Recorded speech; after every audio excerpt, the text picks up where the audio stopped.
فاعوذ باللہ من الشیطان الرجیم بسم اللہ الرحمن الرحیم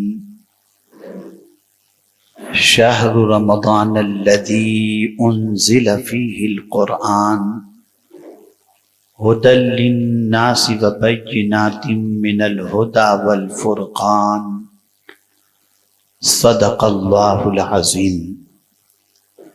الصلاۃ والسلام علیک یا رسول اللہ، الصلاۃ والسلام علیک یا حبیب اللہ، الصلاۃ والسلام علیک یا نبی اللہ، الصلاۃ والسلام علیک یا نور اللہ، وعلی آلک واصحابک یا حبیب اللہ، صلی اللہ تعالی علیہ وسلم۔ میرے پیارے آقا صلی اللہ تعالی علیہ وسلم کے پیارے دیوانوں، ہم اور آپ آج ماہ رمضان المبارک میں اللہ کی طرف سے جو انعامات اور تحفے ہمیں میسر ہوں گے اس کے بارے میں کچھ جاننے کی کوشش کریں گے۔ ایک ہوتا ہے کسی دوست کی طرف سے ملنے والا گفٹ،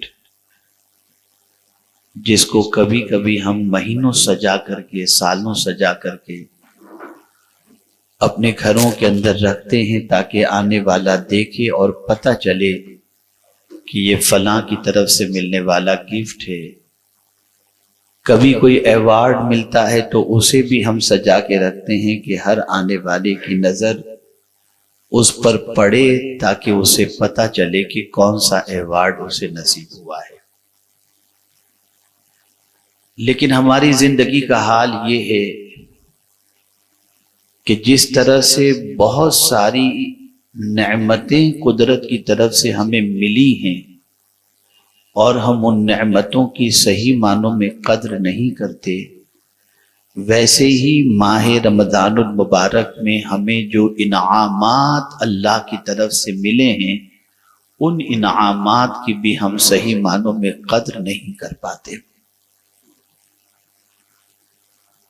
اللہ رب العزت جل جلالہ کو اپنے محبوب صلی اللہ تعالی علیہ وسلم کی امت سے اتنا پیار ہے، اتنا پیار ہے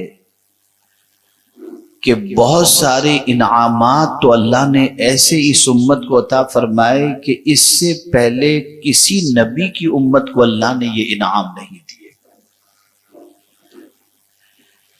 لیکن افسوس کی بات یہ ہے کہ ایک ہوتا ہے نعمتوں کی ناقدری کرنا اور ایک ہوتا ہے نعمتوں کو نعمت سمجھنا اور اس کا احساس ہونا۔ یہ بھی ایک بہت بڑی دولت ہوتی ہے۔ ناقدری الگ چیز ہے اور نعمت کو نعمت محسوس کرنا یہ الگ چیز ہے۔ آج ہماری پوزیشن یہ ہے کہ ہم نعمت کو نعمت بھی محسوس نہیں کر پا رہے ہیں اور اس نعمت کا احساس بھی ہمارے سینے کے اندر موجود نہیں ہے۔ میرے پیارے آقا صلی اللہ علیہ وسلم کے پیارے دیوانوں، یوں تو 12 مہینے ہیں جس کے بارے میں اللہ عز و جل نے ارشاد فرمایا، ان فی خلق السماوات والارض واختلاف اللیل والنہار لآیات لأولی الالباب۔ ایک مقام پر رب قدیر جل جلالہ نے ارشاد فرمایا، جب سے اللہ نے آسمان و زمین کو پیدا کیا تب سے پروردگار جل جلالہ نے 12 مہینے پیدا فرمائے۔ لیکن ہم جانتے ہیں کہ 12 مہینے ہیں۔ ایک بہت چبھتی ہوئی بات آپ کے سامنے عرض کروں گا کہ ہماری قوم کے بچوں کو جنوری سے دسمبر تک کے 12 مہینوں کے نام تو یاد ہیں، لیکن محرم سے لے کر ذی الحجہ تک کے 12 مہینوں کے نام ہمارے بچوں کو یاد نہیں۔ ہم اسلامی مہینوں کے نام بھی نہیں جانتے۔ اور اسلامی مہینوں کے نام کے اندر کسی مہینے کا نام صراحت کے ساتھ اللہ نے قرآن مقدس میں بیان نہیں فرمایا. واحد رمضان المبارک ایسا نام ہے، ایسا مہینہ ہے جس کا نام اللہ نے قرآن مقدس میں بیان فرمایا. شہر رمضان الذی انزل فیہ القرآن. رمض کے معنی کیا ہوتا ہے؟ جلنا. تو چونکہ یہ ماہ مبارک ایسے موسم میں آیا تھا جو گرمی کی شدت والا مہینہ تھا، تو اس کا نام رمضان رکھا گیا. اور ایک وجہ یہ بیان کی گئی کہ چونکہ اس میں جگر جلتا ہے، صبح سے لے کر غروب آفتاب تک بندہ جو بھوکا اور پیاسا رہتا ہے اس کی وجہ سے اس کا جگر جلتا ہے.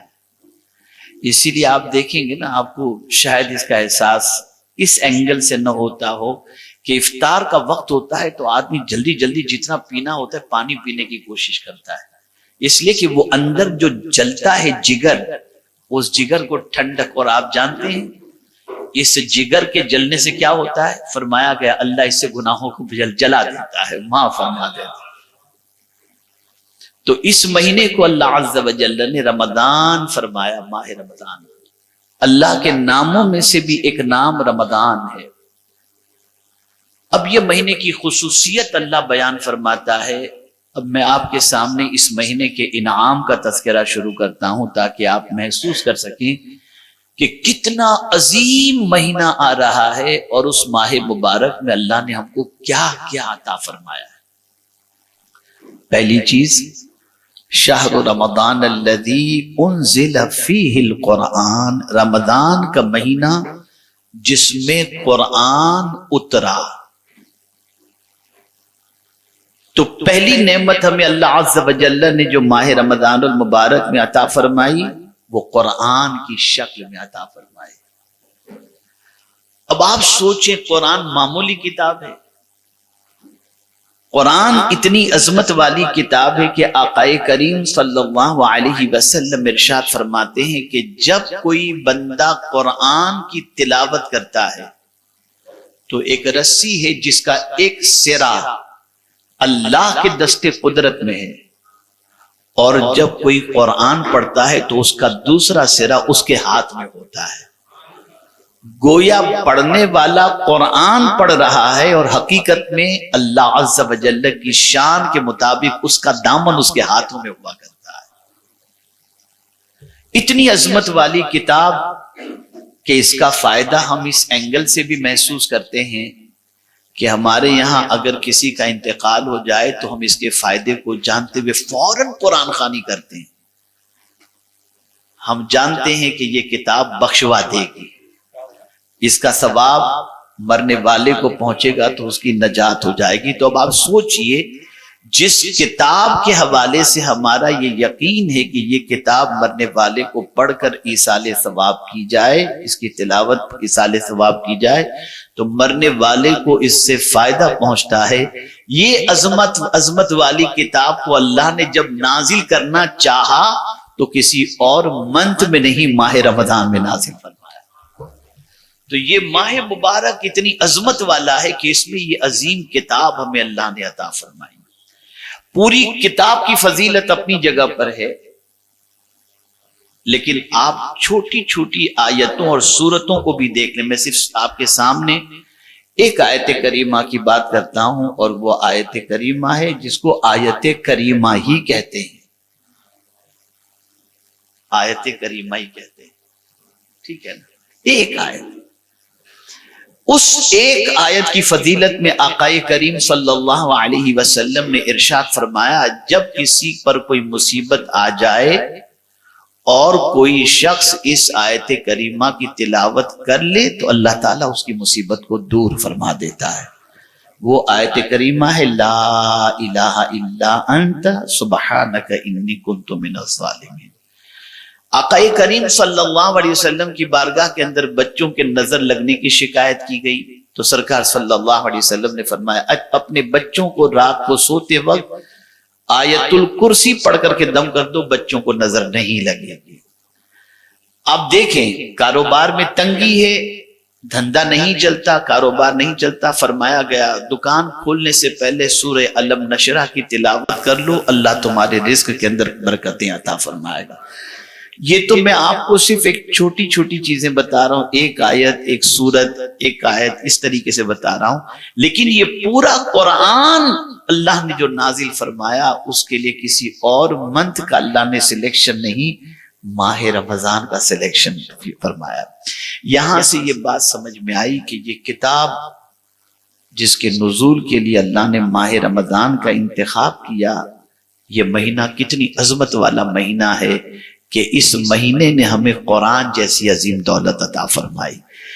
اگر آپ دیکھیں آپ کے بچے، آپ کے گھر میں بچے کی پیدائش سمجھ لیجئے محرم میں ہوتی ہے، تو آپ اس مہینے کو ہر سال سیلیبریٹ کرتے ہیں، اس مہینے کے اس دن کو جس دن آپ کے یہاں بچے کی ولادت ہوئی تھی، اور آپ خوشی مناتے ہوئے کہتے ہیں یار یہ وہی مہینہ ہے جس کے اندر اللہ نے مجھے بیٹا عطا فرمایا تھا۔ تو آپ سوچیں جس مہینے میں اللہ نے قرآن نازل فرمایا اس مہینے کو کتنی اچھی طریقے سے منانے کی کوشش کرنی چاہیے۔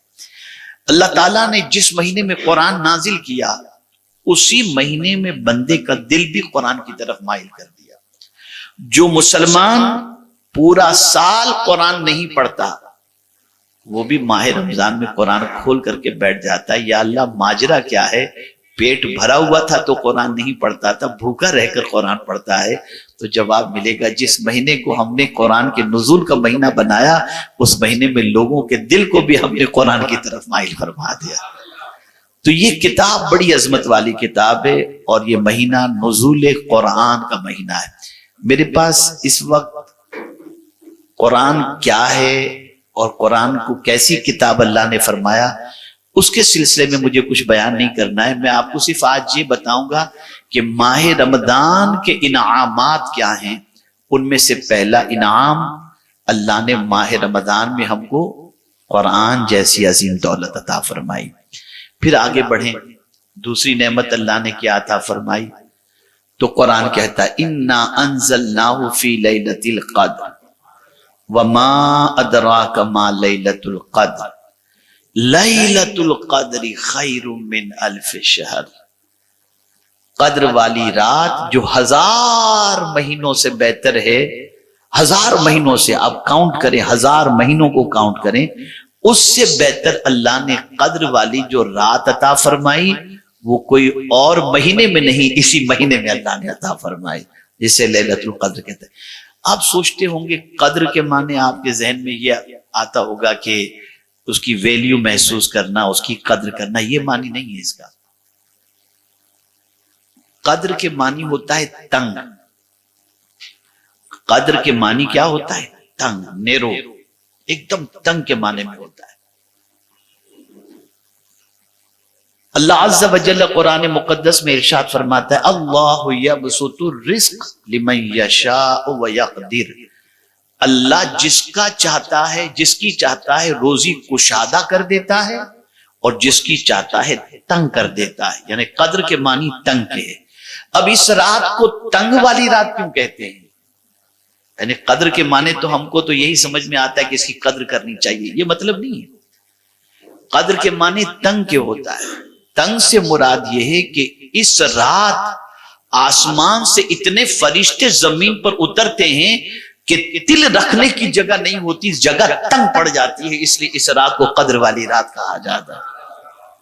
اتنے فرشتے نازل ہوتے ہیں زمین کے اوپر کہ ایک رائے کا دانہ رکھنے کی جگہ نہیں ہوتی، یہ رات اتنی عظمت والی رات ہے۔ اور اس رات کو قرآن نے کہا 1000 مہینوں سے بہتر رات ہے۔ تو یہ رات بھی اللہ نے کب عطا فرمائی؟ ماہ رمضان شریف میں۔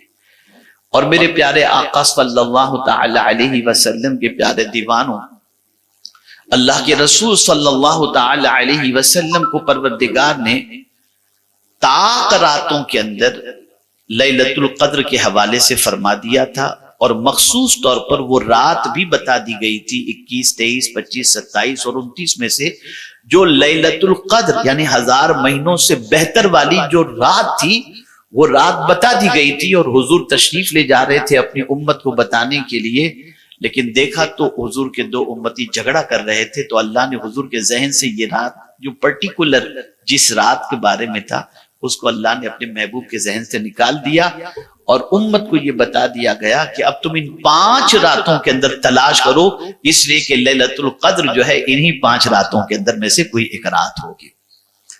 میرے پیارے آقا صلی اللہ علیہ وسلم کے پیارے دیوانوں، عمومی طور پر جمہور علماء کا زیادہ تر اس بات پر اتفاق ہے کہ قدر والی رات یعنی لیلۃ القدر یا 27ویں شب ہے۔ ایک بات بری نہ لگے تو عرض کروں، بری نہ لگے تو، ہم نے ہر نعمت کی ناقدری کی ہے، ویسے ماہ رمضان کی بھی ہم نے ناقدری کی۔ اس کو میں ایک ایگزامپل کے ذریعے سمجھاؤں، اگر میری شرعی طور پر کوئی غلطی ہو تو اللہ مجھے معاف فرمائے، لیکن میں اپنے ضمیر کی بات آپ کے سامنے رکھتا ہوں۔ اتنا عظیم مہینہ اور اتنی عظیم رات، یہ ساری چیزیں ہونے کے باوجود کچھ لوگوں کو ماہ رمضان کے آنے کی خوشی ہوتی ہے، کچھ لوگوں کو ٹینشن ہوتا ہے، یار بھوکا رہنا، پتہ نہیں کیسے دن گزرے گا، یار بڑا مشکل مسئلہ ہے۔ کچھ لوگوں کو ٹینشن ہوتا ہے، کچھ لوگ خوش ہوتے ہیں۔ اور اسی کے ساتھ ساتھ ماہ رمضان کے چاند کے سلسلے میں سوچتے ہیں کل نکلے تو اچھا، ایک دن لیٹ، اور عید کے چاند کے سلسلے میں اتنی محنت کرتے کہ کہیں سے بھی لا کر جلدی سے رمضان شریف کی چھٹی کر دیں۔ یعنی یہ ہماری مینٹلٹی ہے۔ میں اس کو تھوڑا سا چبھتے ہوئے جملے میں عرض کروں تو برا مت مانیے گا، 27ویں رات جیسے گزرتی ہے تو آدمی جیسے دھکا مار کے رمضان کو نکال رہا، بس اب ہو گیا، بہت ہو گیا، یہ سچویشن۔ ذرا سوچو ہماری مینٹلٹی کیا ہے، ہماری سوچ کیا ہے۔ اس طریقے سے ہم اللہ عز و جل کی اس عظیم نعمت کی ناقدری کرتے ہیں جس کی کوئی انتہا نہیں۔ تو قدر والی رات 1000 مہینوں سے افضل و اعلیٰ ہے۔ اب بخاری شریف کی حدیث، اب یہ تیسرا انعام، 2 انعام آپ سمجھ گئے۔ قرآن اس ماہ مبارک کا ہمارے اوپر بہت بڑا انعام ہے۔ دوسرا انعام، اللہ نے اس ماہ مبارک میں ہمیں لیلۃ القدر عطا فرمائی۔ اب تیسرا انعام بتاؤں گا تو آپ کی خوشی کی کوئی انتہا نہیں رہے گی۔ بخاری شریف کی حدیث ہے، آقا کریم صلی اللہ علیہ وسلم ارشاد فرماتے ہیں، اذا جاء رمضان فتحت ابواب الجنہ، جب رمضان کا مہینہ آتا ہے تو جنت کے دروازے کھول دیے جاتے ہیں، جنت کے دروازے کھول دیے جاتے ہیں۔ سوچیے، یعنی اس مہینے میں جو مرا سیدھا ڈائریکٹ جنت، جنت کے دروازے کھول دیے جاتے ہیں۔ میرے پیارے آقا صلی اللہ تعالی علیہ وسلم کے پیارے دیوانوں، اور رسول اعظم صلی اللہ علیہ وسلم نے ارشاد فرمایا، اللہ تعالی رمضان کی ہر شب کو بوقت افطار 1,00,000 دوزخیوں کو دوزخ سے آزاد فرماتا ہے۔ اور وہ دوزخی کیسے ہوتے ہیں؟ ایسے ہوتے ہیں کہ ان پر عذاب واجب ہو چکا ہوتا ہے۔ ہر روز افطار کے وقت 1,00,000 دوزخیوں کو اللہ آزاد فرماتا ہے، ایسے لوگ جن پر عذاب واجب ہو چکا ہوتا ہے۔ اور جب رمضان کی آخری شب آتی ہے تو اس میں اتنی تعداد میں اللہ آزاد فرماتا ہے جتنی تعداد میں رمضان کی پہلی شب سے لے کر آخر تک آزاد کر چکا ہوتا ہے۔ یہ ماہ رمضان۔ میرے پیارے آقا صلی اللہ علیہ وسلم کے پیارے دیوانوں، ایک یہاں کریکشن کر دوں، ہم صبح سے لے کے رات تک، بلکہ بڑی معذرت کے ساتھ، کوئی بڑی رات ایسی نہیں ہوتی، کوئی مقدس مقام ایسا نہیں ہوتا جہاں پر ہم جا کر کے دنیا اور یہاں کے جھمیلوں کے بارے میں فکر نہ کرتے ہوں۔ کسی بزرگ سے ملتے ہیں تو دنیا کا جھمیلا، کسی آستانے پہ جاتے ہیں دنیا کا جھمیلا، خانہ کعبہ کے سامنے بیٹھتے ہیں دنیا کا جھمیلا، گنبد خضرا کے سامنے بیٹھتے ہیں دنیا کا جھمیلا، سنہری جالیوں کے سامنے بیٹھتے ہیں دنیا کا جھمیلا۔ سب سے بڑا ٹینشن یہ دنیا کے جھمیلے کا نہیں ہونا چاہیے، سب سے بڑا ٹینشن یہ ہو کہ بس اللہ ہمیں معاف فرما دے، وہ ہماری پکڑ نہ فرمائے، یہ سب سے بڑا ٹینشن۔ اور میں اس کے بارے میں آپ کو بتاؤں، اللہ نے خود حضور صلی اللہ علیہ وسلم سے فرمایا، وَقُلْ، کہو تم،